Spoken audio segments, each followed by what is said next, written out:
আমার নবী আসবেন, এর মাঝখানে আর কেউ নাই। মানুষগুলো বেপরোয়া হয়ে গেল। এখন নিজের বিবেকটাকে মুরব্বি বানাইয়া নফসের গোলামে পরিণত হয়ে গেল।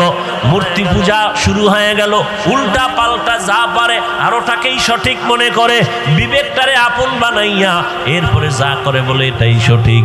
কিন্তু না, যখনই মুরব্বি হইয়া রহমতের নবী ডাক্তার হয়ে চলে আসলেন, নবী আসা মাত্রই জমিনের মধ্যে পরিবর্তন শুরু হয়ে গেল। 1000 বছরের অগ্নি জ্বলতেছিল, নিভে গেল। রহমতের নবী আসা মাত্র রহমতের বাতাস মক্কায় শুরু হয়ে গেল, আসা মাত্রই। কিন্তু কপাল খারাপ, ওই নবীকে গাছ চিনলো, মাছ চিনলো, আমরা আদম সন্তান সেই নবীর উম্মত হয়ে নবীরে চিনলাম না। যদি চিনতি রে বাবা, নবীর সুন্নতের জবাই করতি না। ও যুবক আল্লাহর গোলাম, ভালো করিয়া বুঝো, এই দুনিয়াতে কত বাহাদুরি করেছো, কত বন্ধু আর বান্ধব নিয়ে আড্ডা দিয়েছো। আমি সব জায়গায় এই ইদানিং বয়ানে বয়ানে ওয়াদা করা একটা দাবি করি যুবকদের কাছে, মুরব্বীদের কাছে না। ও যুবকেরা, কোন জায়গায় বসে আছো জানো না? রহমতের নবী কি বলছে জানোনি? নবী বলেন, বুড়ারা, আমি এতিম, আমার আব্বা নাই, আম্মা নাই, সবাই আমার দুশ্মন। সেই বিপদকালে বুড়ারা আমার বিরোধিতা করেছে, যুবকেরা আমি মুহাম্মদের উপকার করেছি। বুড়ারা নবীর বিরোধিতা করেছে, যুবকেরা নবীর উপকার করেছে। আবু জাহাল নবীর দুশ্মন বুড়া, আবু লাহাব নবীর বিরুদ্ধে কথা বলে বুড়া, উতবা নবীর দুশ্মন বুড়া, সায়েবা নবীর দুশ্মন বুড়া। আর নবীর যত আপন সব যুবক, 7 বছর থেকে 11 বছরের বান্দা। হযরতে আলী নবীর হাতে হাত লাগায় কালেমা পড়লেন 7 থেকে 11 বছরের মধ্যে। হযরত আলী এতদিন ছিল নবীর চাচাতো ভাই, এখন হলেন সাহাবী, কিছুদিন পরে হবেন জামাতা। আলী বুড়া না যুবক? নবীর কাছে আইসা সহযোগিতার জন্য দাঁড়ায় গেলেন। নবীজি কলিজা দিয়ে দোয়া করলেন, আনা দারুল হিকমা ওয়া আলিয়ুন বাবুহা, আমি মুহাম্মদ ইলম ও হিকমতের ঘর, আর এই ইলমের ঘরের দরওয়াজা আমার আলী। নবী এমন দোয়া দিলেন, সাথে সাথে কবুল হয়ে গেল। আল্লাহ হযরত আলীকে এই পরিমাণ ইলম দান করেছেন। হযরত আলী বলেন, ও দুনিয়ার যুবকেরা শুনো, ইলমের দাম কত? মান আল্লামানি হারফান ইনশাআ বাআ ওয়া ইনশাআ আতাকা, আমাকে একটা অক্ষর যিনি শিখাইছেন তার মূল্য তো এত বেশি আমার কাছে, চাইলে ওই শিক্ষক আমাকে গোলাম বানাইয়াও রাখতে পারবেন, বিক্রিও করে দিতে পারবেন। তার অধিকার এত বেশি, আর আমি তার কাছে এতটাই দুর্বল। ও আল্লাহর বান্দা যুবকেরা, জীবনে যাই করো না করো, ওস্তাদের সাথে বেয়াদবি করিও না, মা বাবার সাথে বেয়াদবি করিও না, মুরব্বীদের সাথে বেয়াদবি করবা না। আলেমদের সাথে বেয়াদবি করলে মরার আগে ধ্বংস। মরবা না, ধ্বংস মানে মরবা না। এত তাড়াতাড়ি মরবা কেন? তোমার মরার আগে পাও ভাঙবে, কিডনি যাবে, ক্যান্সার হবে, কত গজব আছে, দোকানে আগুন লাগবে, তাড়াতাড়ি মরবা না। আলেমদের সাথে বেয়াদবি করলে পরিণাম ফলটা মরার পরে না আগে? বলো, মা বাবার সাথে বেয়াদবির পরিণাম ফল মরার আগে না পরে? قال النبي صلى الله عليه وآله وسلم اثنان يعجلهما الله في الدنيا البغي وعقوق الوالدين। রহমতের নবী বলেন, দুইটা অপরাধ আছে যা করলে শাস্তি হবে মরার আগে। কয়টা? 1 নাম্বার অপরাধের আলহামদুলিল্লাহ, الحمد لله الذي جعل الشمس والقمر بحسبان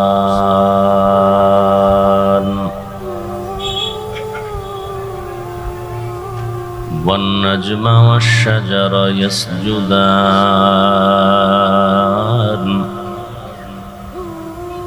فضل زمانا على زمان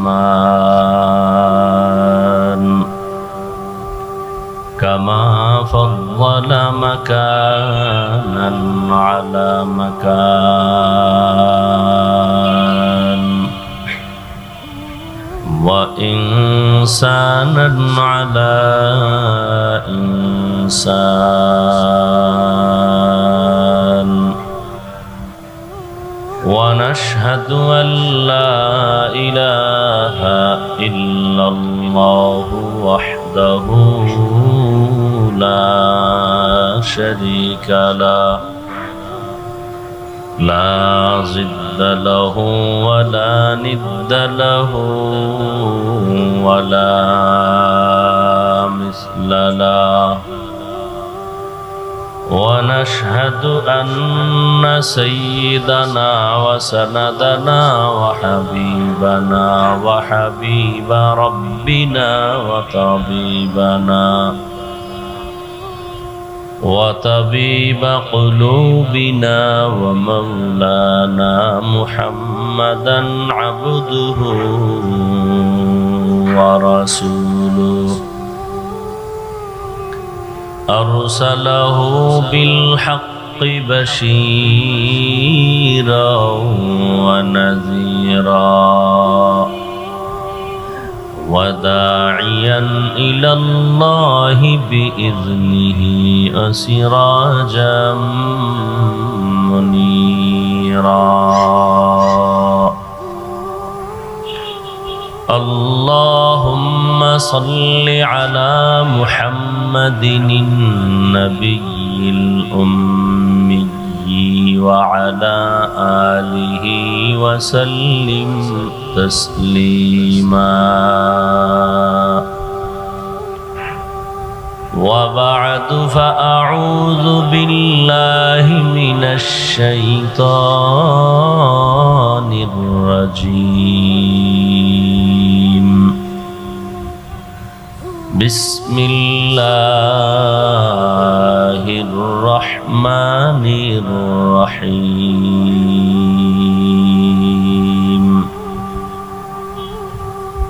وما أرسلناك إلا رحمة للعالمين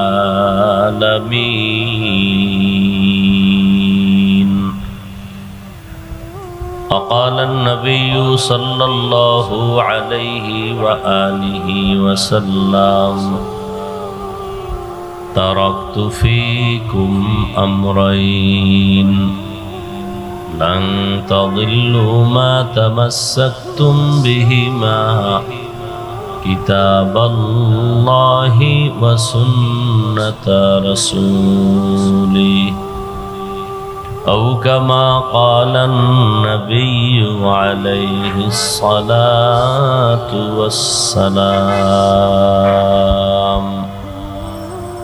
صدق الله مولانا العظيم وصدق رسوله النبي الأمي الكريم ونحن على ذلك من الشاهدين والشاكرين والذاكرين والحمد لله رب العالمين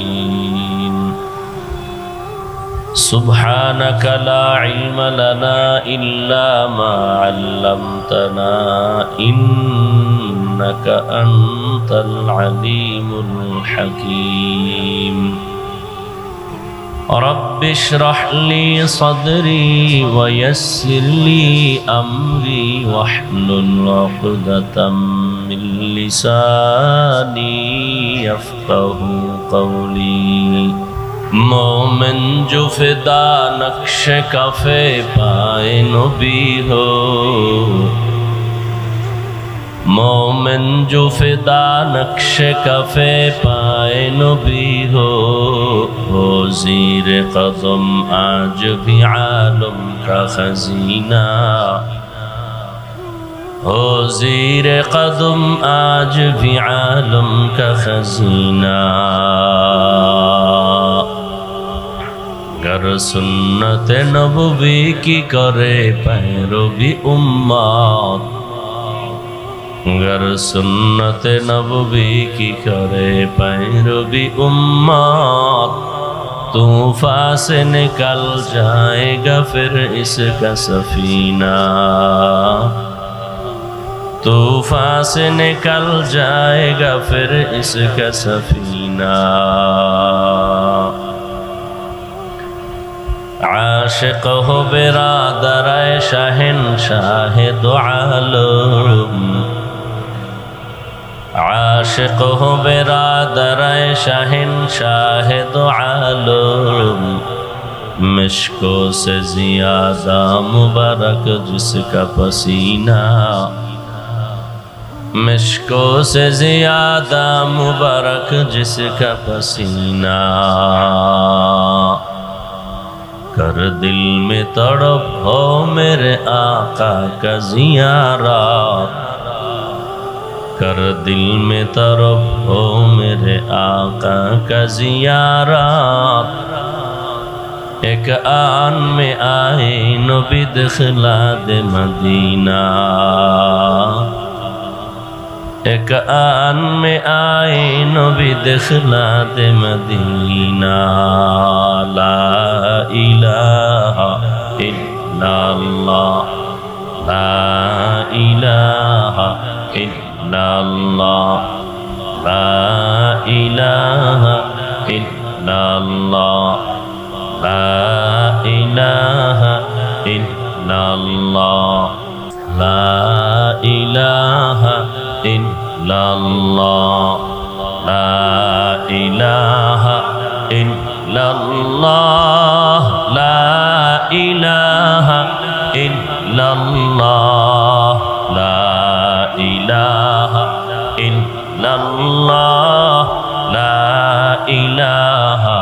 इल्लल्लाह, ला इलाहा इल्लल्लाह, ला इलाहा इल्लल्लाह, ला इलाहा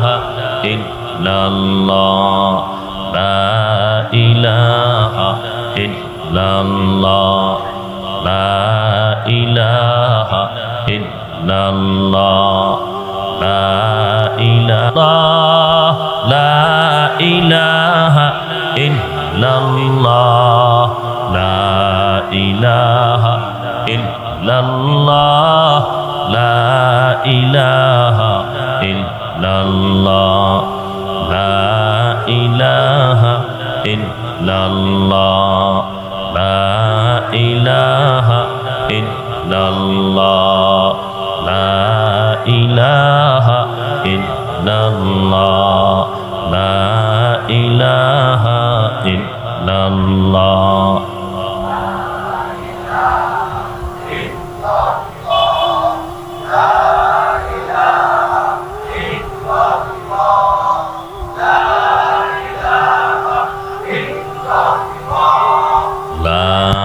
इलाहा इल्लल्लाह मुहम्मदुर रसूलुल्लाह।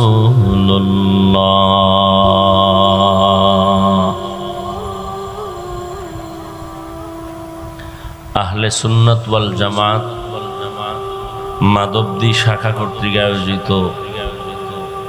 বৈষম্য বিরোধী ছাত্র আন্দোলন বীর শহীদদের রুহের মাগফিরাত কামনায় সিরাতুন নবী সাল্লাল্লাহু আলাইহি ওয়া আলিহি ওয়াসাল্লাম উপলক্ষে আজকের আয়োজন। উপস্থিত মুহতারাম সম্মানিত সভাপতি, প্রধান অতিথি, বিশেষ অতিথিবৃন্দ, হযরত উলামায়ে কেরাম, অত্র অঞ্চলের বিভিন্ন স্থান থেকে আগত আল্লাহ পাকের আশিকিন, জাকিরিন, শাকিরিন, মুহিব্বিন, মুরব্বিয়ান আযম, কলিজার টুকরা আমার সমবয়সী যুবক বন্ধুগণ, স্নেহের ছোট ভাই, মাইকের আওয়াজ শ্রবণরতা পর্দার আড়ালে সম্মানিত মা ও বোনেরা, আল্লাহ পাকের দরবারে শুকর যে আল্লাহ পাক রব্বুল আলামিন ফিতনার যুগে প্রতিকূল আবহাওয়ার মধ্যে হাজারো লাখো মানুষের ভেতর থেকে বাছাই করে পৃথিবীর শ্রেষ্ঠ মজলিস, উলামায়ে আহলে হকের মজলিস, গুনাহ মাফের মজলিস, তওবা কবুলের মজলিসে দয়াময় আল্লাহ আমাদেরকে দয়া করে আশা বসার তৌফিক দান করেছেন। নিয়ামতের শুকর আদায়ার্থে সকলেই দিল খুলে জবান থেকে পড়ি আলহামদুলিল্লাহ। দরুদ ও সালাম সৈয়দুল মুরসালিন রহমাতুল্লিল আলামিন শফিউল মুজনিবিন খাতামুন নবিয়্যিন সৈয়দুস সাকালাইন ইমামুল মুরসালিন শফিউ আযম রাসূল আকরাম রহমত আলম নবিয়ুল আরব আল আজম হাবিব কিবরিয়া আশরাফুল আম্বিয়া সৈয়দুল আম্বিয়া शफीअ महशर साक़ी कौसर आका नामदार मदीना का ताजदार आफ्ताब नबूवत फ़ख्र मौजूदात सैयदुल मखलूक़ात हज़रत मुहम्मदुर रसूलुल्लाह। আবার সবাই পড়েন সাল্লাল্লাহু আলাইহি ওয়া আলিহি ওয়াসাল্লাম।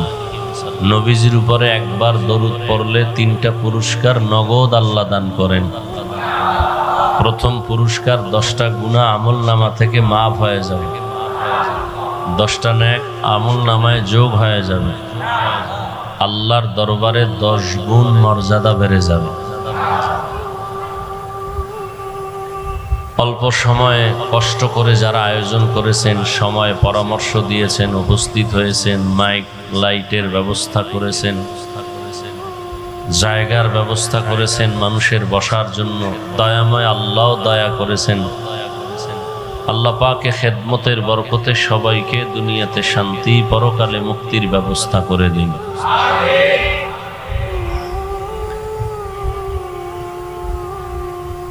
আল্লাহ পাক উন্মুক্তভাবে আমাদেরকে কথা বলার যে সুযোগ দিয়েছেন, মানসিকভাবেও কোনো পেরেশানি অন্তরে নাই কারো। কোনো এক সময় মানসিক পেরেশানি ছিল, বাহ্যিকভাবেও ছিল, মানসিকভাবেও কি। কোরআন হাদিসের কথা বলবো, আল্লাহর বান্দাদেরকে আমরা ভালো বানানোর জন্য দাওয়াত দিব।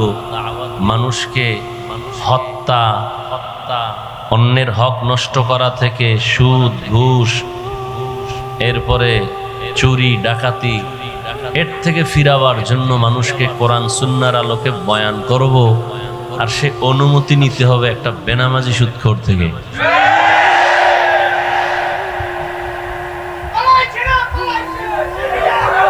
এই থামো থামো, আবেগ কমাও, আবেগ কমাও, আবেগ কমাও, আবেগ কমাও, আবেগ কমাও। আমি একটু কথা খুব হিসাব করে বলি। আওয়ামী লীগ গেছে, এই তো, হ্যাঁ, বেহেশতের বাগান হয়ে গেছে দেশ। আওয়ামী লীগ গেছে, গের পর দোকানে আগুন লাগে কেন? বাড়িতে ডাকাতি হয় কেন? স্বাধীন, হ্যাঁ, এ জমিনে কোরআনের কথা, ইসলামের কথা, মাদ্রাসা, মসজিদ, আলেম ওলামা যেদিন বুক ফুলায়া চলবে, তাদের কথা মেনে মানুষ যখন চলবে, ইসলামের স্বাধীন, আসল স্বাধীন। আবেগ কমাও, আবেগ কমাও।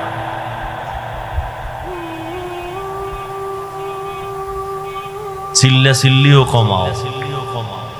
কেউ বেশি খাইয়া চিল্লায়, আর কেউ না খাইয়াও চিল্লায়। দোনো দল চিল্লায়। কেউ চিল্লায় বেশি খাইছি পেট ব্যথা করে, আর কেউ চিল্লায় মোটেও খাই না পেট ব্যথা করে। ঠিক নি? আমরা ওলামায়ে কেরাম, আমরা ইসলামের লাইনের মুমিন মুসলমান, কখনো সুদখোরকে মহব্বত করতে পারি না, মাথায় উঠাইতে পারি না। আমরা কোনো বেনামাজি, আমরা কোনো ডাকাত চোরের প্রশংসা করতে পারি না। কথা ঠিক আছে? এদেশ মুসলমানের দেশ। মুসলমানের কিয়ামত পর্যন্ত একমাত্র মাথার মুকুটার নেতা আর রাহবার ওলামায়ে কেরাম। এটা যেদিন আপনারা মেনে চলবেন, সেদিন স্বাধীন। আর যতদিন আলেমদের বিরোধিতা করবেন, ততদিন মুসলমান পরাধীন, স্বাধীন না। আল্লাহ হেদায়াত দান করুন। আমরা ইসলামের স্বাধীন চাই, মাদ্রাসার স্বাধীন চাই, মসজিদের ইমাম, মুয়াজ্জিন, খাদেমদের স্বাধীন চাই। কি আমরা এমপির চেয়ার দখলের জন্য কোনো টেনশন করি না, কারো কাছে কোনো চাপ প্রয়োগ করি না, কথা ঠিক। কিন্তু মসজিদ আল্লাহর ঘর, কথা ঠিক না? মসজিদের দায়িত্বে যারা থাকবে তারা আল্লাহর মোহাব্বত নিয়ে থাকতে হবে, কথা ঠিক। এগুলো হিসাব খুব কঠিন হিসাব। মুয়াজ্জিনের উপরে একটা থাপ্পড় লাগায় দিছে নেতা, দেয় নাই? দিছে। কেন? মুয়াজ্জিন তো বেলাল রাদিয়াল্লাহু তাআলা আনহুর কাতারে কিয়ামতে দাঁড়াবেন। মসজিদের খাদেমের দামও তো হাজারো বেনামাজির থেকে, কোটি বেনামাজির থেকে দামি। এদের সাথে খারাপ আচরণ কেন? এর একটাই মাত্র কারণ, শিয়ালের হাতে মুরগি দিলে যা হওয়ার, ধর্মের চাবি বেনামাজি সুদখোরের হাতে দিলে তাই হয়। কোন বেনামাজের হাতে, সুদখোরের হাতে ধর্মের চাবি দেয়া যাবে না। এটা যেদিন করতে পারবেন এদিন স্বাধীন। আল্লাহ কবুল করেন। আমরা কোন দলের গোলাম না, কোন ব্যক্তির গোলাম না। আহলে সুন্নাত ওয়াল জামাত কারো পৈতৃক সম্পত্তি না। এটা কোনো ব্যক্তির ইজারাদার দেওয়া কিছু না। আমরা জমিনে আসছি, জমিন যার আমরা তার গোলাম। জমিন কার? আসমান কার? সব আল্লাহর। গোলামও আমরা আল্লাহ। আল্লাহর মোহাব্বতের শ্রেষ্ঠ ব্যক্তি রহমাতুল্লিল, আমরা তার আদর্শ মানব। আর কারো আদর্শ হ্যাঁ মানব।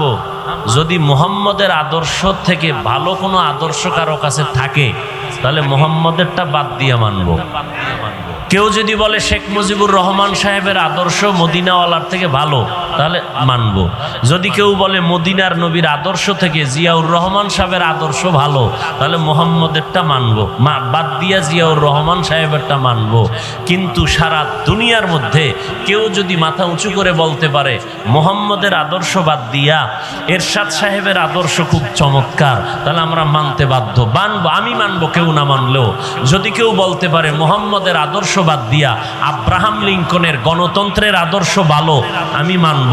যদি কেউ বলতে পারে মুহাম্মদের আদর্শ বাদে এদেশ এই জমিনে আব্রাহাম লিঙ্কন, মাও সেতুং লেনিনের আদর্শ ভালো, মানব।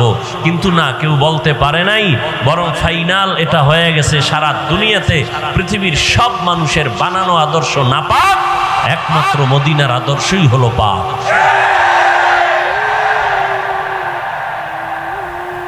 বুঝছেন কথা? মানুষের আদর্শ নাপাক কেন? কয় মানুষটাই নাপাক, ওর মেধা নাপাক, ওর দিমাগ নাপাক, খায় নাপাক।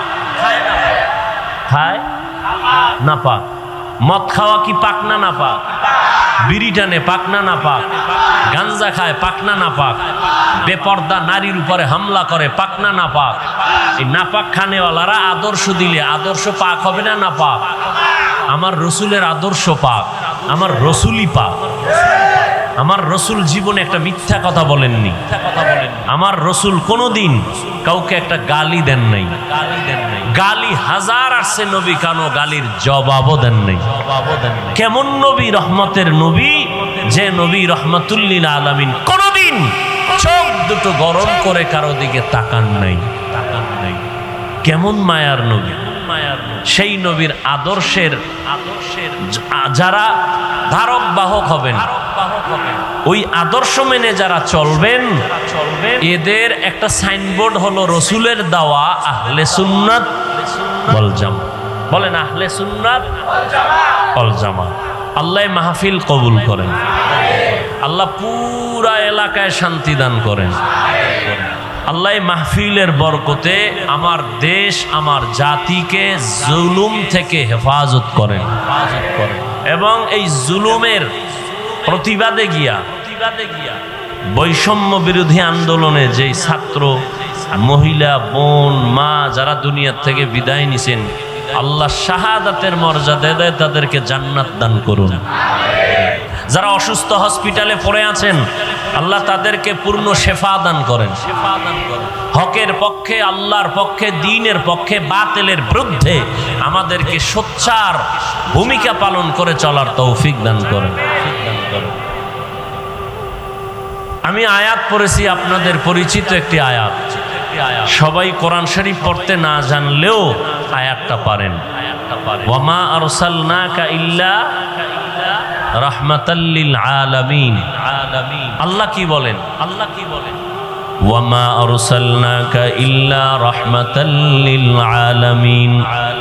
হে পয়গম্বর, আমি জমিনে আপনাকে প্রেরণ করি নাই, হ্যাঁ করেছি জগৎ সমূহের রহমত হিসেবে।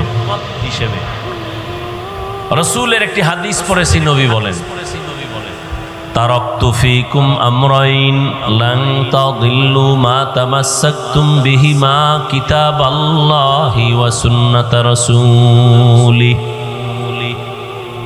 নবী বলেন, হে উম্মত, 63 বছর হায়াত শেষ করে আমি বিদায় নিয়ে যাইতেছি।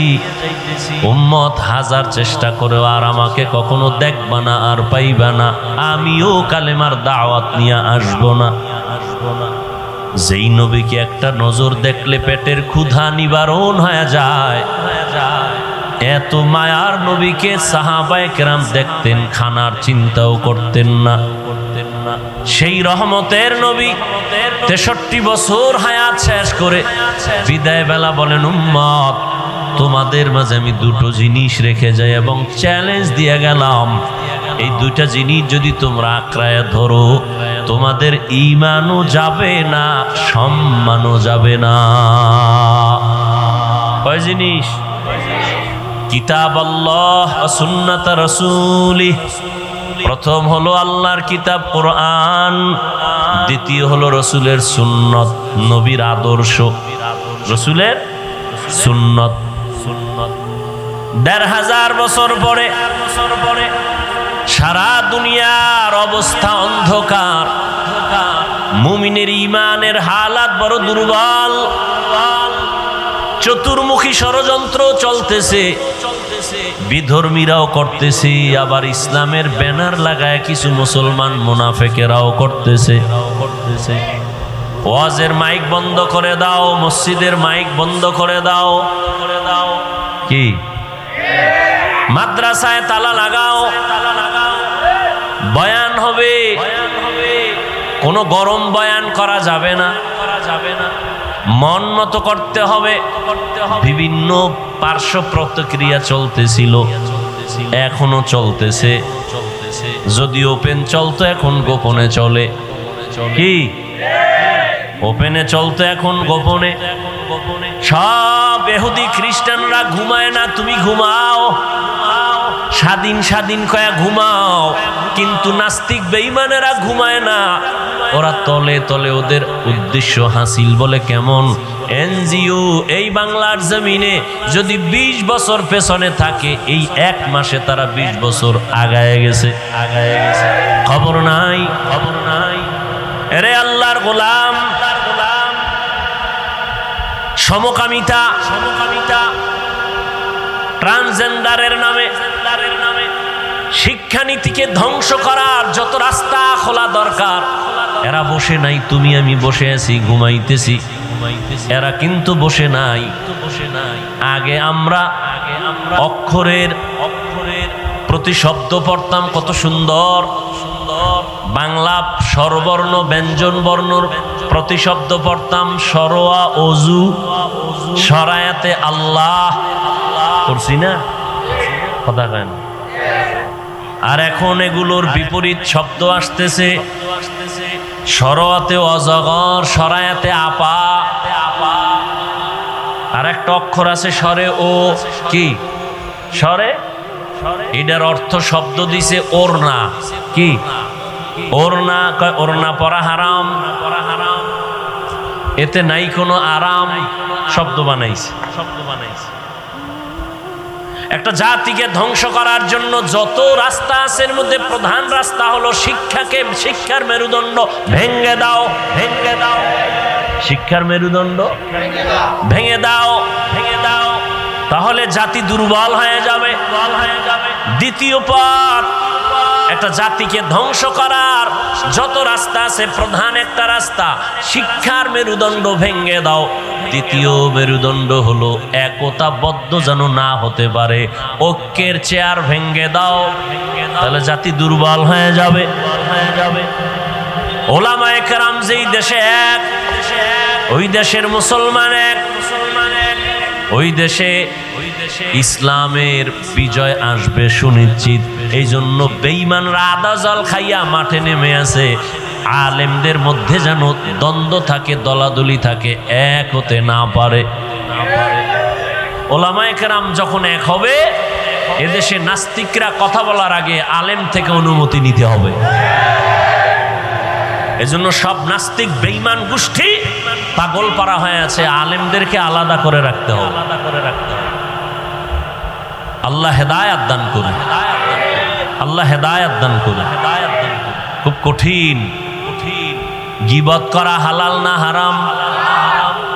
আমি আপনার নাম নিয়ে যদি কারো সাথে বিরোধিতা করি, তাহলে আপনি ব্যক্তির ক্ষতি করলাম, আমি নিজে ক্ষতিগ্রস্ত হলাম।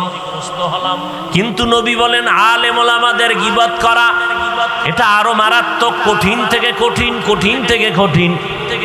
আলেমের গীবত করা, আলেমের সম্মান নষ্ট করা, বলে ইসলামের উপরে আঘাত, কোরআনের উপরে আঘাত, দ্বীনের উপরে আঘাত, ইসলামের প্রতিষ্ঠানের উপরে আঘাত।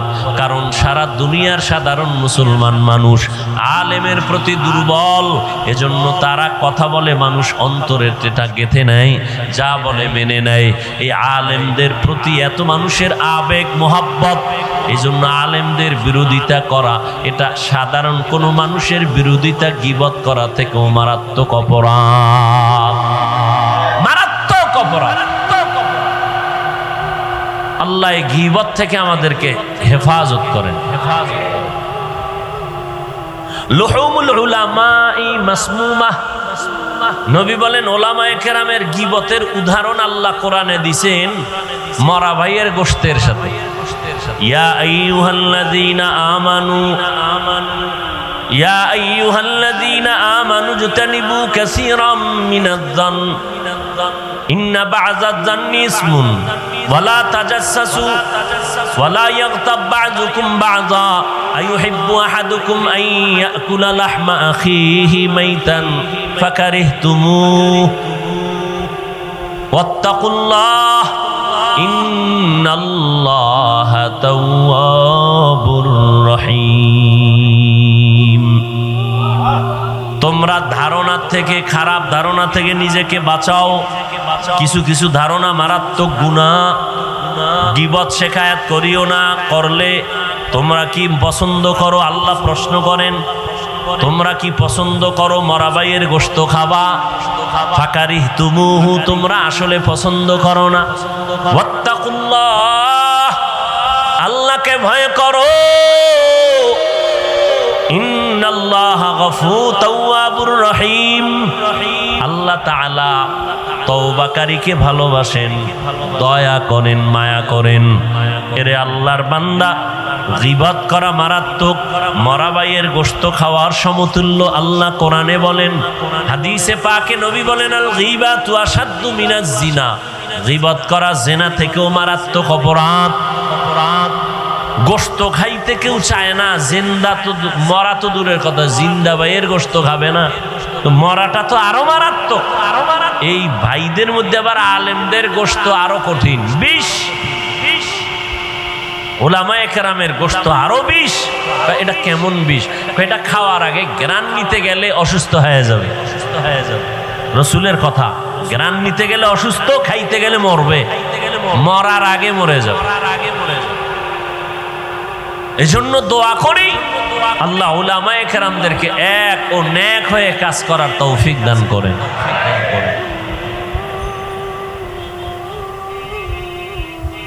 নবীজি বলেন আমি দুটো জিনিস রেখে গেলাম, আকরাইয়া ধর। আমি নবী চ্যালেঞ্জ দিলাম, যদি ধরে রাখতে পারো, যেই সময় আমি থাকবো না, তোমরা ওই দুইটা জিনিস যদি ধরে রাখো, ঈমানও যাবে না, সম্মানও যাবে না। ১৫০০ বছর হয়ে গেল, নবী নাই, আল্লাহর শুকর আমরা দেখলাম নবীর আল্লাহর দেওয়া কোরআন আর নবীর আদর্শ এখনো যারা ধারণ করে আছে সারা দুনিয়ার ষড়যন্ত্রের মাঝে এখনো তারা সম্মানে আছে। ওলামায়ে কেরামের সম্মান কম না বেশি? জোরে বলেন। চেয়ারম্যানের চেয়ার শেষ, চেয়ার আলেমদের চেয়ারের কোনো মেয়াদ আসেনি। চেয়ারম্যানের চেয়ারের মেয়াদ আছে। যদি মাথা ঠান্ডা করে চেয়ারে বসো থাকো টাইম মতো, আর যদি উল্টা পাল্টা করো টাইমের আগে চেয়ারের পায়া ভেঙে ফেলা হবে। কিন্তু ওলামায়ে কেরামের এই চেয়ারের কোনো মেয়াদ নাই। এরা দুনিয়াতেও বাদশা, পরকালেও বাদশা। এই সম্মানকে দিছেন আল্লাহ। দিছেন কেন? আল্লাহ বলেন কিয়ামত পর্যন্ত এক সেকেন্ডের জন্য এই জমিনে আর নবীজি আসবেন না। আসবেন সাহাবায়ে কেরাম আসবেন। বলেন বলেন। আবু বকর, ওমর, ওসমান, আলী রাদিয়াল্লাহু আনহুমের কেউ আসবেন, তাবিঈনরা আসবেন, আইম্মায়ে কেরাম আসবেন, ইমাম আবু হানিফা, ইমাম আহমদ বিন হাম্বল, ইমাম শাফিঈ, ইমাম মালিক রাহিমাহুমুল্লাহ কেউ আসবেন, মুহাম্মদ ইবনে ইসমাইল বুখারী রাহমাতুল্লাহ আলাইহি, ইমাম মুসলিম, ইমাম তিরমিজি কেউ আসবেন। কিয়ামতের আগে আর আসবেন না। বড় বড় আল্লাহওয়ালা মুজাদ্দিদ আল ফেসানি, বড় পীর আব্দুল কাদের জিলানী আসবেন। খাজা মুঈনুদ্দিন চিশতি আজমিরি জমিনে আর আসবেন না। বড় বড় বড় বড় আল্লাহওয়ালারা যাদেরকে দেখলেই মানুষের পরিবর্তন শুরু হয়ে যাইত। দেখলেই এমন আল্লাহর গোলাম জমিনে ছিলেন যাদের দিয়ে তাকাইলে অন্তরে ভয় আসতো, আর গুনাহ করব না। এইরকম আল্লাহর বান্দা নাই, আর আসবেন না। কিন্তু আমরা তো শান্তি চাই, আমরা তো জান্নাত চাই। এখন জান্নাতের পথ আমি চিনি না, অন্ধ। কোথায় জান্নাতের পথ পাবো? জান্নাতের পথের সঠিক ঠিকানা আছে কোরআন হাদিসে। কোথায়? কপাল খারাপ, কোরআন পড়তে জানি না, বুঝি না, হাদিসও বুঝি না। এখন আমার কি উপায়? নবীও আসবেন না বুঝাইতে, সাহাবায়ে কেরাম আসবেন না, আইম্মায়ে কেরাম আসবেন না। আমার জান্নাতেও যাওয়া দরকার, ঠিকানা আছে কোরআন হাদিসে, পড়তেও জানি না। এখন একমাত্র সমাধান পথ হলো ওলামায়ে কেরামের অনুসরণ করতে হবে। যারা আলেমদের থেকে দূরে থাকবে, আলাদা হবে, আল্লাহর কসম ওদের দুনিয়াও বরবাদ, আখিরাতও বরবাদ। মেরা এজাজো করদন বেহিসাব, খলকেরা দাদন জওয়াবে বাসওয়াব, হক না দারদ দোস্তে খলকা জারেরা, নিস্তে ই খসলত একি দিনদারেরা। ভাইরা আমার, বর্তমান দুনিয়াতে দুই জিনিস, যার কাছে যত পার্সেন্ট আছে তত পার্সেন্ট সে সম্মানে আছে, শান্তিতে আছে। যার কাছে কোরআন সুন্নাহ যত পার্সেন্ট নাই তত পার্সেন্ট সে শান্তিতেও নাই, সম্মানেও নাই। আচ্ছা, ওই সম্মান পাইয়া লাভ কি? যেই সম্মানের ফুলের মালার পরিবর্তে আবার থাম করে জুতার মালা, এই সম্মানের কোনো ভ্যালু আছে? ওই 10 তলা বিল্ডিং এর মালিক হয়ে লাভ কি যদি বিল্ডিং এর মধ্যে আগুন লাগায় দেয়? কোনো লাভ আছে? ওই কোটি কোটি কোটি টাকার মালিক হয়ে লাভ কি যেই টাকা আমি খেতে পারবো না? না, এই সম্মান আর দরকার নাই। বিল্ডিং সম্মান দেয় না, টাকা সম্মান দেয় না, সম্মান দেওয়ার মালিক আমার আল্লাহ। আল্লাহ যাকে সম্মান দিবেন তা কেউ নষ্ট করতে, আর কেউ যদি টাকা দিয়ে সম্মান কিনেও সম্মান বেশিক্ষণ থাকবে না। আল্লাহর দেয়া সম্মান, আল্লাহ বলেন আমি সম্মান দিলাম মানুষকে, ফেরেশতাকে দেই নাই, ফেরেশতাকে শ্রেষ্ঠ বানাই নাই। আমি আল্লাহ মানুষকে শ্রেষ্ঠত্ব দিলাম, সম্মানের সর্বোচ্চ শিখরে আমি স্থান দিলাম। এ কারণে ফেরেশতারা 24টা ঘন্টার সেকেন্ডে সেকেন্ডে আল্লাহর গুণগান গাইয়াও শ্রেষ্ঠ না, মানুষ বড় দামি। এই কারণে ফেরেশতারাও মানুষের গোলামি করে। ফেরেশতারাও জিনেরাও মানুষের গোলামি করে। দুনিয়াতে সব মাখলুকাত মানুষের গোলাম, কারণ এই মানুষের যে গোলামি করে সম্মানের সাথে, মোহাব্বতের সাথে। একটা দুধের গাভী শক্তি মানুষের থেকে কম। যদি গাভীটা মেজাজ গরম করে বলে আর কালকে থেকে বনি আদমের দুধ দিব না, আসা মাত্র একটা লাথি মারবো, কোনো বনি আদম পারবে না গাভীর থেকে দুধ দহন করে বাসায় নিবে। কিন্তু গাভীটা মেজাজ গরম করে না, শক্তিশালী বাঘ লেজ গুটাইয়া বসে থাকে, মানুষ দেখলে সম্মান করার চেষ্টা করে। কারণটা কি? ও যদি আমারে ধইরা ফালায় আমি বাঁচার উপায় নাই, আমার সম্মান রক্ষার উপায় নাই। কিন্তু শক্তিশালী বাঘ আমাকে কেন সম্মান করে? গাভীটা আমাকে কেন সম্মান করে? ও আল্লাহর বান্দা, একমাত্র কারণ এই সম্মান আমি টাকা দিয়া কিনি নাই, সম্মান আমার আল্লাহ দিছে। কে দিছে? এই জন্য বাঘ আমাকে সম্মান করে, হিংস্র প্রাণী সম্মান করে, পাখি আমাকে সম্মান করে, গর্তের পিপিলিকা সম্মান করে, গর্তের সাপ আমাকে সম্মান করে। মানুষ বড় দামি, আবার এই মানুষের ভেতরে যারা মুমিন ঈমানওয়ালা তারা আরো দামি। সমস্ত মুমিনদের ভেতরে একমাত্র আম্বিয়ায়ে কেরাম দামি, নবী রাসূলরা দামি। আর সব নবী রাসূলের মধ্যে শ্রেষ্ঠ রাহমাতুল লিল আলামিন, সে বড় দামি। নবী কেমন দামি? যে নবীর ঘাম থেকে মেশকের ঘ্রাণ। আপনার আমার ঘাম থেকে মেশকের ঘ্রাণ, বরং আপনার আমার ঘামের কারণে কেউ পাশে দাঁড়াতে পারে না। কি? রহমতের নবীর ঘাম থেকে মেশকের ঘ্রাণ। রহমতের নবীর চেহারা মোবারক দেখার জন্য গর্তের পিপিলিকা আল্লাহর কাছে আরজি পেশ করে। এরে নবীর আশিক, আর এই জমিনে নবীদের যত উম্মত আছে, মুসা নবীর উম্মত, ঈসা নবীর উম্মত, ইব্রাহিম নবীর উম্মত, সব উম্মতের মধ্যে রহমতের নবীর উম্মত আমাদের মর্যাদা সবার থেকে বেশি। মুসা নবীর উম্মতের দাম বেশি না শেষ নবীর উম্মতের দাম বেশি? দেখা যা কুরআন মে আয়ে মুহতারাম, মুস্তাফা কি উম্মতে খায়রুল উম্মাহ। রহমতের নবী যেমন শ্রেষ্ঠ, রহমতের নবীর উম্মতেরাও শ্রেষ্ঠ। রহমতের নবীকে আল্লাহ কোরআন দান করেছেন। কোরআন এটাও সারা দুনিয়ার মধ্যেই আদম নবী থেকে আজ পর্যন্ত নয়, কিয়ামত পর্যন্ত। যত দেখছেননি, আমি যে বারবার ওয়াজে বলি, ভাই মনিটরের সাউন্ড বাড়াও, আমি যে বারবার বলি বান্দা চাইলে কিছুই হয় না, আল্লাহ চাইলে সব হয়। কি? বান্দা চাইলে, আল্লাহ চাইলে। আহলে সুন্নাত ওয়াল জামাত তারা চাইছিলেন মাগরিবের আগে বয়ান শেষ হয়ে যাবে, ঠিক নেই? আমাকে টেলিফোন করা হলো, আমি বললাম প্রোগ্রাম আছে, আসরের নামাজ পড়ে বয়ান করব। বান্দা চাইছে মাগরিবের আগে শেষ। আর এক দল আল্লাহর বান্দারা চাইছে এখানে যেন কোনো ওয়াজ নাই হয়। এরা বৃষ্টি পাইয়া খুশি না বেজার? খুব খুশি।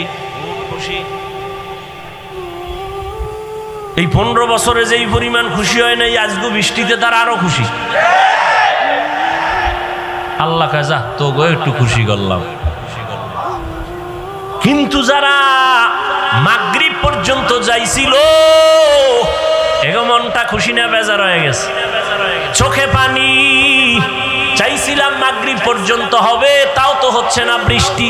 আল্লাহ কাজ তো গো খুশি করবো, একটু ধৈর্য ধর, একটু ধৈর্য ধর। মাগরিব না, আমি আল্লাহ ভরপুর বয়ান শোনার ব্যবস্থা করে দিব। বান্দা চাইলে কিছু হয় না, আল্লাহ চাইলে। কাদের কুদরত দারি বার কামাল, আন্তা রব্বি আন্তা হাসবি জুল জালাল, তুহি কাদের জলিলুল্লাহ জাহাদার, বাহর हाले तू ही मेरा निगाहदार।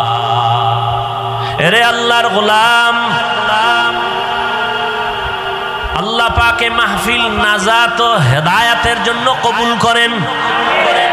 আরো আস্তে করে বলেন। আহলে সুন্নাত ওয়াল জামাত মাধবদী থানা শাখার এই প্রোগ্রাম সারা ওয়ার্ল্ডের মানুষ এটাকে জানে এবং চিনে শুনে। ঠিক নেই, এটা কোনো ব্যক্তির কিছু, খবরদার এই ধারণা করবেন না। আচ্ছা, এই সংগঠন যারা করে বা এর দায়িত্বে যারা আছে, এরা এখান থেকে কি টাকা নিয়ে বাড়িঘর করে? এই ধারণা করা, ওই একটু আগে আয়াত পড়ছি, ধারণা কবিরা গুনাহ। قال النبي صلى الله عليه وآله وسلم إياكم والظن فإن الظن أكذب الحديث। খবরদার তোমরা খারাপ ধারণা করিও না, এটা সব গুনাহের মূল হলো খারাপ ধারণা। আর এই খারাপ ধারণার থেকেই হয় গীবত, শিকায়াত। খবরদার, গীবত করা মারাত্মক অপরাধ। আল্লাহ পাকে গীবত থেকে আমাদেরকে হেফাজত করেন। এরে নবীর উম্মতের দল, উম্মত এখন দিশেহারা, পথহারা, মথহারা। এখন এই উম্মত কোথায় যাবে? একমাত্র ঠিকানা উলামায়ে আহলে হকের পরামর্শ নিয়ে জীবনকে পরিচালনা করবে। এরে নবীর আশিক, আজ সারা দুনিয়ার ভেতরে আল্লাহর কোরআন নবীর আদর্শ নিয়ে যারা চলে তাদের সম্মান এত বিপদ, এরপর আলেমের সম্মান কমে নাই। আচ্ছা, সম্মান যে আল্লাহ দিছেন, আখিরি নবীর উম্মত, এদের মধ্যে যারা কোরআনওয়ালা, ইলমওয়ালা, আমলওয়ালা, এদের সম্মান সবার উপরে। আর এই সম্মানটা কি কোনো একটা অবস্থার সাথে সম্পর্ক? হ্যাঁ, যে আলেমের সম্মান থাকবে কতক্ষণ? কয় আলেম মাদ্রাসায় পড়াইবে যতক্ষণ, এরকম নাকি? হ্যাঁ, এর ভেতরে নবীর সুন্নাত যতক্ষণ থাকবে সম্মান ততক্ষণ থাকবে। চাই সে মসজিদ ইমামতি করুক আর না করুক, চাকরি করুক আর না করুক, মাদ্রাসায় থাকার না থাক, কোরআন আছে, সুন্নাত আছে, সম্মান আছে। রিজিকের মালিক কি চাকরি? রিজিকের মালিক কে? আল্লাহ গর্তের পিপিলিকেরে খানা দেন না, জঙ্গলের প্রাণীদের খানা দেন না, তো আল্লাহর কাছে কি ওরা দামি না আমরা দামি? হাজারো লাখো প্রাণীকে যদি আল্লাহ খানা দেন, পিপিলিকাকে আল্লাহ রিজিক দিতে পারেন, আমাদের দিবেন না? তাহলে পাগল কেন হয়েছো? এত খানার জন্য পাগল কেন? কুত্তায়ও খায়, গরুয়েও খায়, ওর জন্য আল্লাহ খানা বানাইছেন। কিন্তু মানুষের খানা বড় পিওর, মানুষের খানা বড় পিওর। মানুষ আমাদের দাওয়াত দেয়, মহব্বত করে হাদিয়া দেয়, খানা খাওয়ায়, পিওর খানা খাওয়াই, আবার মাপ চায়, হুজুর যেইভাবে খেদমত করা দরকার ছিল করতে পারি না, মাফ কইরা দিয়েন। মেরা এজাজু করদন বেহিসাব, তেরা দাদন জওয়াবে মা সওয়া। আল্লাহর নবী বলেন দুটো জিনিস ধরে রাখ, কোরআন আর সুন্নাত। নবী সুন্নতের কথা বললেন কেন? হাদিস বলতে পারতেন।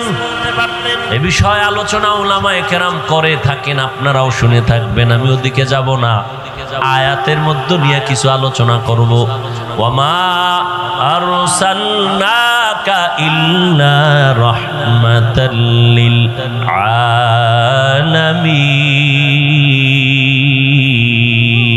আলামিন। আল্লাহ তাআলা বলেন, হে রহমতের নবী, আমি আপনাকে দুনিয়ায় পাঠাই নাই, হ্যাঁ পাঠিয়েছি জগৎ সমূহের রহমত হিসাবে। ভালো করে বুঝেন, নবীকে রহমত করে পাঠাইলাম বললেই তো হইতো। আল্লাহ আগে নেতিবাচক শব্দ কেন ব্যবহার করলেন? ও নবী, আমি আপনাকে পাঠাই নাই। আবার বললেন, হ্যাঁ পাঠিয়েছি জগৎ সমূহের রহমত হিসাবে। পাঠাই নাই এই শব্দ বলে আবার কেন? বললেন হ্যাঁ পাঠিয়েছি। বলে দুনিয়ার মানুষের জেহেনটাকে স্পষ্ট করে বলে দিলেন, ও মানুষ ভালো করে মনের ভেতরে ঢুকাও, স্থায়ীভাবে ভালো করে বুঝাও, আমার নবী একমাত্র নবী, রহমতের নবী। এই নবীকে আমি আল্লাহ ভিন্ন কোনো কারণে পাঠাই নাই, একমাত্র রহমত হিসাবে পাঠিয়েছি। জগৎ সমূহের জন্য নবী রহমত। অনেকে তর্জমা করে থাকেন উভয় জগতের জন্য নবী রহমত। উভয় জগৎ মানে দুনিয়ার জগৎ, পরকাল জগৎ। আর আমি তর্জমা করলাম জগৎ সমূহ, কারণ দুই জগৎ না, রুহের একটা জগৎ আলাদা, মায়ের গর্ভের একটা জগৎ আলাদা, দুনিয়া নামক জগৎ আলাদা, কবর জগৎ আলাদা, হাসরের মাঠের একটা জগৎ আলাদা, জান্নাত ও জাহান্নামের একটা জগৎ আলাদা। আমার নবী উভয় না, সমস্ত জগতের জন্য রহমত। আল্লাহ হলেন রব্বুল আলামিন। কন্যাদের গলা টিপে হত্যা করে আপন বাবা, কন্যা হলে লজ্জা পায়, কন্যাদের পছন্দ করে না বাবা, সমাজে মাথা উঁচু করে না, লজ্জা। বর্তমানেও কিছু কুলাঙ্গার জমিনে আছে, ছেলে হলে খুশি হয়, কন্যা হলে। তের নবী আসিয়া বললেন না, কন্যাদের সম্মান অনেক উপরে। আমি এত বড় দামি এক ব্যক্তি, রহমতের নবী, আমার একটা ছেলে নাই, আমি 4 কন্যার বাবা। আমিও নবী, 4 কন্যার বাবা। নবী দুনিয়াতে আইসা প্রত্যেকটা সেক্টরে শান্তির বাড়ি ধারা কায়েম করলেন। মক্কার মানুষগুলো এতটা খারাপ ছিল, ওই জায়গায় নবীকে পাঠাইলেন আমার আল্লাহ। চারদিকে দুশমন। আবার নবী আসার আগে আব্বাকে নিয়ে গেলেন, শিশুবেলা মাও চলে গেল। আমাদের দেশের বড় হুজুর, মাদবদী এলাকায় কোনো খারাপ এলাকা থাকলে, জেনা হয় যেখানে, পতিতালয়, ওখানে যদি এলাকার মানুষ আইসা উজানির হজরতেরে বলে, হুজুর আপনি মাদবদী থাকেন, আপনি একজন আল্লাহর খাঁটি ওলির আওলাদ, আপনার কাছে আমাদের আবদার, এই বিষয়টা কি করা যায়? হুজুর পরামর্শ করার পরে বলবে, এই এলাকার কিছু মানুষ আগে ওখানে দেখো গিয়া কি হালাত। হুজুর যদি বলে না তোমগো যাওয়া লাগবে না, আমি যাব, সবাই বলবে না হুজুর আপনি এত বড় হুজুর, ওখানেই পরিবেশ নাই যে আপনি যাবেন, দেখার জন্য যেতে পারবেন না, আপনি এত বড় হুজুর ওখানে যাবেন কিভাবে? হুজুর তো যাবে ভালো নিয়তে, এরপরও সবাই বাধা দিবে, ওখানে যাইয়েন না। আমরা আগে গিয়ে দেখি পরিবেশটা একটু লাইন মতো হলে আপনাকে নিয়ে, ঠিক না? এর থেকেও খারাপ মক্কার মানুষের হালাত। চারদিকে দুশমন, আর সেই জায়গায় সৃষ্টির শ্রেষ্ঠ আদর্শের নবীকে আল্লাহ কেন পাঠাইলেন? আর মানুষগুলো এত খারাপ বা কেন হইল? আপনাদের মাদবদীর কেন্দ্রীয় মসজিদের পাশে যার বাসা, ওই মানুষটা যেই পরিমাণ উল্টাপাল্টা করবে অন্যদের তুলনায় কম। কথা ঠিক না? মসজিদের দূরের মানুষটা যেই পরিমাণ খারাপ হবে, মসজিদ মাদ্রাসার পাশের মানুষটা একটু কম খারাপ হবে, কারণ পাশে মসজিদ, ঠিক না? আতরের দোকানের তো একটা ভাব আছে না, ওখানে থাকলে তো একটু ঘ্রাণও আসবে। তাহলে মক্কার মানুষের মতো খারাপ আর কোথাও নাই, অথচ মক্কার মানুষ এত খারাপ হবে কেন? যেখানে আল্লাহর ঘর আছে, যেখানে আল্লাহর এত দামি একটা ঘর, যেই ঘরটার দিকে তাকাইলেই সওয়াব, কিছু বলা লাগবে না, শুধু তাকাইবেন সওয়াব। সুবহানাল্লাহ। এই না এত দামি একটা ঘর। ইন্না আউওয়ালা বাইতিন উযিআ লিন-নাসি লাল্লাযী বিবাক্কাতা মুবারাকাও ওয়া হুদা, মুবারাকাও ওয়া হুদাল লিল আলামিন। আল্লাহ জমিন বানায় একটা ঘর বানাইলেন, হেদায়েতের ঘর, ইবাদতের ঘর। এত দামি একটা ঘর, যেই ঘরটার দিয়ে তাকাইলে সওয়াব, কিচ্ছু বলতে হবে না। জমিনে এমন কিছু জিনিস আল্লাহ দিছেন, বান্দা শুধু তাকাইবে সওয়াব। মায়ের দিকে তাকাও সওয়াব, বাবার দিকে নেক নজরে তাকাও সওয়াব, তাকায় থাকো সওয়াব। আল্লাহর প্রিয় বান্দা উলামায়ে আহলে হক, আল্লাহর কঠিন মোহাব্বতের গোলামদের দিকে তাকাও সওয়াব। আল্লাহর কোরআন খুলিয়া তাকায় তাকায় দেখো সওয়াব। আল্লাহর ঘর বাইতুল্লাহ দেখো সওয়াব। যেই বাইতুল্লাহর এরিয়ায় একবার আল্লাহ বললে 1,00,000 বার আল্লাহ বলার সওয়াব। একটা সেজদা দিলে 1,00,000 বার সেজদা দিলে যেই পরিমাণ সওয়াব একটায় তা হবে। এত দামি ঘরের মানুষ কেন এতটা চরিত্রহীন হলো? কারণ কি? অনেক লম্বা কারণের নির্যাস কথা হলো, এই মক্কার ঘর থাকার পরও মানুষের আদর্শ কেন খারাপ? এর একমাত্র জবাব, এদের মাঝে কোনো মুরব্বি নাই। ঈসা নবী চলে গেছেন, মুরব্বি হারা হয়ে গেল, অভিভাবক নাই, কোনো নবী নাই। আমার নবী আসবেন, এর মাঝখানে আর কেউ নাই। মানুষগুলো বেপরোয়া হয়ে গেল। এখন নিজের বিবেকটাকে মুরব্বি বানাইয়া নফসের গোলামে পরিণত হয়ে গেল। মূর্তি পূজা শুরু হয়ে গেল, উল্টা পাল্টা যা পারে আরোটাকেই সঠিক মনে করে, বিবেকটারে আপন বানাইয়া এরপরে যা করে বলে এটাই সঠিক। কিন্তু না, যখনই মুরব্বি হইয়া রহমতের নবী ডাক্তার হয়ে চলে আসলেন, নবী আসা মাত্রই জমিনের মধ্যে পরিবর্তন শুরু হয়ে গেল। 1000 বছরের অগ্নি জ্বলতেছিল, নিভে গেল। রহমতের নবী আসা মাত্র রহমতের বাতাস মক্কায় শুরু হয়ে গেল, আসা মাত্রই। কিন্তু কপাল খারাপ, ওই নবীকে গাছ চিনলো, মাছ চিনলো, আমরা আদম সন্তান সেই নবীর উম্মত নবীরে চিনলাম না।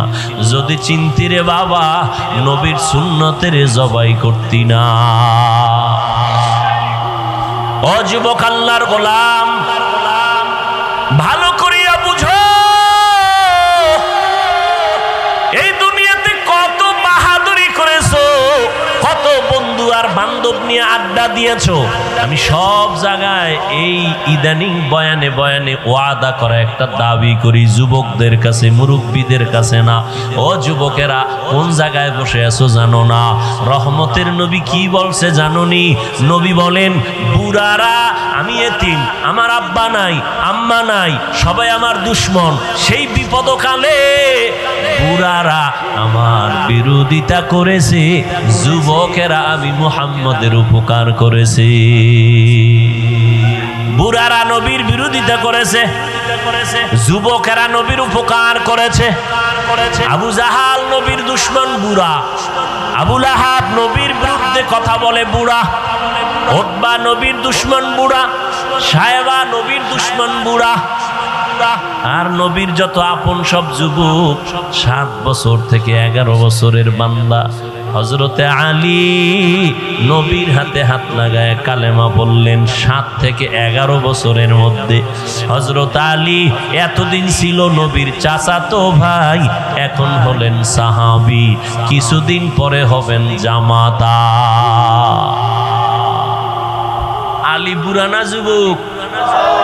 নবীর কাছে আইসা সহযোগিতার জন্য দাঁড়ায় গেলেন। নবীজি কলিজা দিয়ে দোয়া করলেন, আনা দারুল হিকমা ওয়া আলিয়ুন বাবুহা, আমি মুহাম্মদ ইলম ও হিকমতের ঘর, আর এই ইলমের ঘরের দরওয়াজা আমার আলী।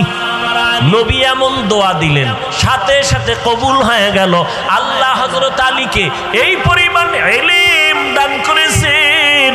হযরত আলী বলেন, ও দুনিয়ার যুবকেরা শুনো, ইলমের দাম কত? মান আল্লামানি হারফান ইনশাআ বাআ ওয়া ইনশাআ আতাকা, আমাকে একটা অক্ষর যিনি শিখাইছেন তার মূল্য তো এত বেশি আমার কাছে, চাইলে ওই শিক্ষক আমাকে গোলাম বানাইয়াও রাখতে পারবেন, বিক্রিও করে দিতে পারবেন। তার অধিকার এত বেশি, আর আমি তার কাছে এতটাই দুর্বল। ও আল্লাহর বান্দা যুবকেরা, জীবনে যাই করো না করো, ওস্তাদের সাথে বেয়াদবি করিও না, মা বাবার সাথে বেয়াদবি করিও না, মুরব্বীদের সাথে বেয়াদবি করবা না। আলেমদের সাথে বেয়াদবি করলে মরার আগে ধ্বংস। মরবা না, ধ্বংস মানে মরবা না। এত তাড়াতাড়ি মরবা কেন? তোমার মরার আগে পাও ভাঙবে, কিডনি যাবে, ক্যান্সার হবে, কত গজব আছে, দোকানে আগুন লাগবে। তাড়াতাড়ি মরবা না, তাড়াতাড়ি মরবা না। আলেমদের সাথে বেয়াদবি করলে পরিণাম ফলটা মরার পরে না আগে? বলো, মা বাবার সাথে বেয়াদবির পরিণাম ফল মরার আগে না পরে? قال النبي صلى الله عليه وآله وسلم اثنان يعجلهما الله في الدنيا البغي وعقوق الوالدين। রহমতের নবী বলেন দুইটা অপরাধ আছে যা করলে শাস্তি হবে মরার আগে। কয়টা? এক নাম্বার অপরাধের নাম জুলুম। বলো বলো, এক নাম্বার অপরাধের নাম জুলুমের বিচার মরার পরে না আগে। দ্বিতীয় অপরাধের নাম মা বাবার সাথে বেয়াদবি। মা বাবার সাথে বেয়াদবি করলে বিচার মরার পরে না আগে। বুঝো কিন্তু ভালো করে, খবরদার। জুলুম আবার তিন প্রকার: আল্লাহর সাথে জুলুম, নিজের সাথে জুলুম, অন্যের সাথে জুলুম। আল্লাহর সাথে জুলুমের নাম শিরিক। ইন্না শিরিকা লা যুলমুন আযীম।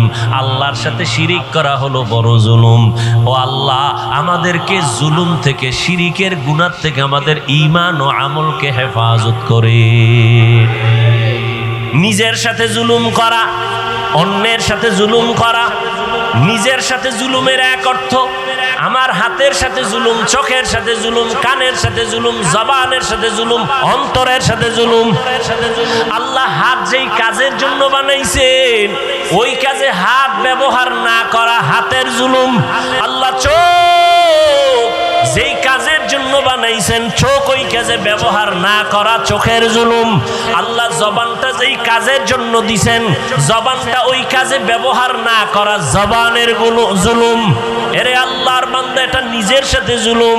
নিজের সাথে জুলুমের আর এক ব্যাখ্যা হলো আমার আহাল অধীনস্থ যারা, আমার সন্তান, আমি বাবা, সন্তান আমার আহাল, আমি স্বামী, স্ত্রী আমার আহাল, আমি মুসল্লি, মসজিদের খতিব, মুসল্লি আমার আহাল, আমি মাদ্রাসার শিক্ষক, ছাত্র আমার আহাল। আহালের উপরে জুলুম করা বিচার হবে মরার আগেই। শিক্ষক হয়ে ছাত্রের উপরে জুলুম, বিচার মরার আগে। মা হইয়া, বাবা হইয়া সন্তানের উপরে জুলুম, সন্তান হয়ে মা বাবার উপরে জুলুম, মরার আগে বিচার। শিক্ষক হয়ে ছাত্রের উপরে জুলুম, মরার আগেই বিচার হবে। ছাত্র হয়ে শিক্ষকের সাথে জুলুম। আর এটা কেমন জুলুম? এটা কেমন জুলুম? আল্লাহর সাথে জুলুম করছো, আল্লাহ চাইলে ক্ষমা দিয়া দিবেন, কিন্তু না, বান্দার সাথে যদি করো, ওস্তাদের সাথে, শিক্ষকের সাথে যদি করো, মা বাবার সাথে করো, আল্লাহ ক্ষমা দিবেন না মা বাবা ওস্তাদ ক্ষমা না দেওয়া পর্যন্ত। কারণ এটা হলো বান্দার হক। বান্দা ক্ষমা না দেওয়া পর্যন্ত আল্লাহ ক্ষমা দিবেন না। শিক্ষকের সাথে বেয়াদবির বিচারটা মরার পরে না আগে। আল্লাহ মাপ দিবেন না, আগে শিক্ষক মাপ দিতে হবে, না হয় আল্লাহ দিবেন না। লিকুল্লি শাইইন জিনাতুন ফিল ওয়ারা ওয়া জিনাতুল মারই তামামিল আদাবি আজ খোদা খাহিমে তৌফিক আদব বে আদব মাহরুমে গাশত আজ